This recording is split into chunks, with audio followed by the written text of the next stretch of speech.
TNT Tropang Giga kampiyon na naman ng Governor's Cup. Second title na ni Rondae Hollis Jefferson at mukhang hindi pa sila tapos ng TNT. Ito na nga bang simula ng era ni RHJ?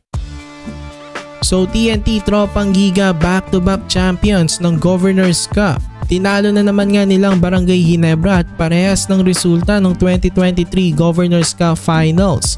Sa Game 6 nga rin nila tinapos itong Ginebra at ibinigay ang ikalawang talo ni Justin Brownlee sa Finals.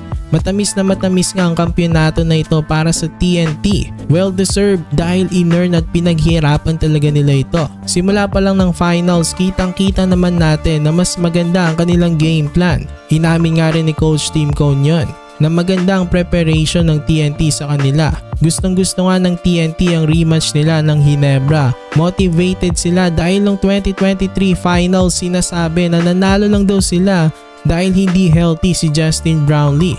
Ngayon pinatunayan nga ng TNT na hindi tsamba o swerte ang kanilang championship. Talagang magaling din silang koponan. At sa PBA 2-0 na nga si Rondae Hollis Jefferson kay Justin Brownlee sa finals. 2 beses niya rin tinalo si Justin Brownlee sa Best Import of the Conference Award.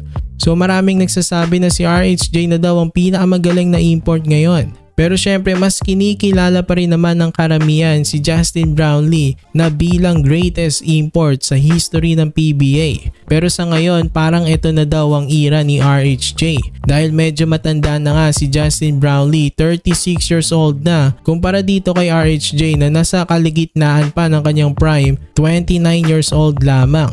Grabe nga ang performance nito ni RHJ ngayong finals. Played niya talaga si Justin Brownlee. Sa stats nila masasabi natin na mas nangibabaw talaga itong si RHJ.